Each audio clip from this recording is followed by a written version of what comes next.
আজকে সন্ধ্যা অনুমান 8:30টার দিকে আমি চাকমাঘাট মোবাইলে যাই। ওইখান থেকে আসার সময় অবজার্ভ করি যে একটি বড় 18 চাকার গাড়িকে সামনে পিছিয়ে এসকর্ট করে নিয়ে আসছে।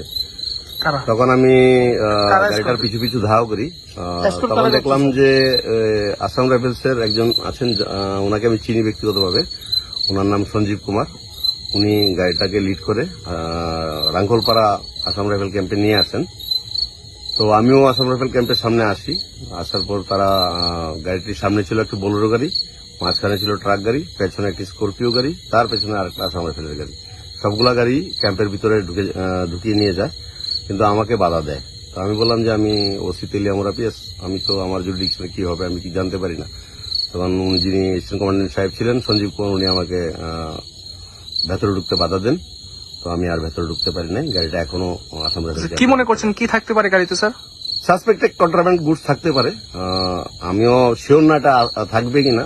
যদি উনারা মানে জয়েন্ট সার্চ করতে, তাহলে আমাকে উনারা ভেতরে ঢোকার অনুমতি দিত। উনারা আমাকে ভেতরে ঢোকার অনুমতি দেয়। কি মনে করছেন কি কারণে আপনাকে ভেতরে ঢুকতে দেওয়া হয় না?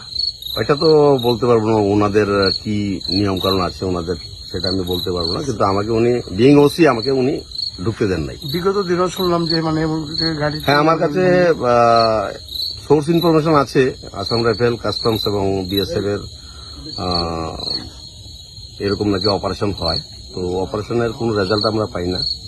যদি কোনো অপারেশনে কোনো কিছু সাকসেস থাকে তাহলে তো এনডিবিএস আর্টিকেল আমার কাছে হ্যান্ড ওভার করবে, আমার এখানে এফআইআর হওয়ার কথা। কিন্তু আজ অব্দি কোনো এফআইআর হয়নি।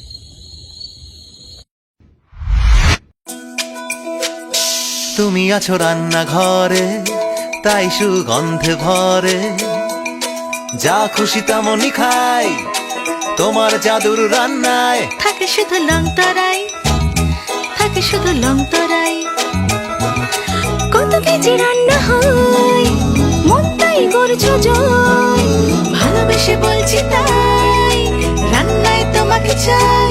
চাই শুধু লং তরাই, চাই শুধু লং তরাই। লং তরাই গুঁড়ো মশলা, রান্নায় তোমাকে চাই। চাই শুধু লং তরাই।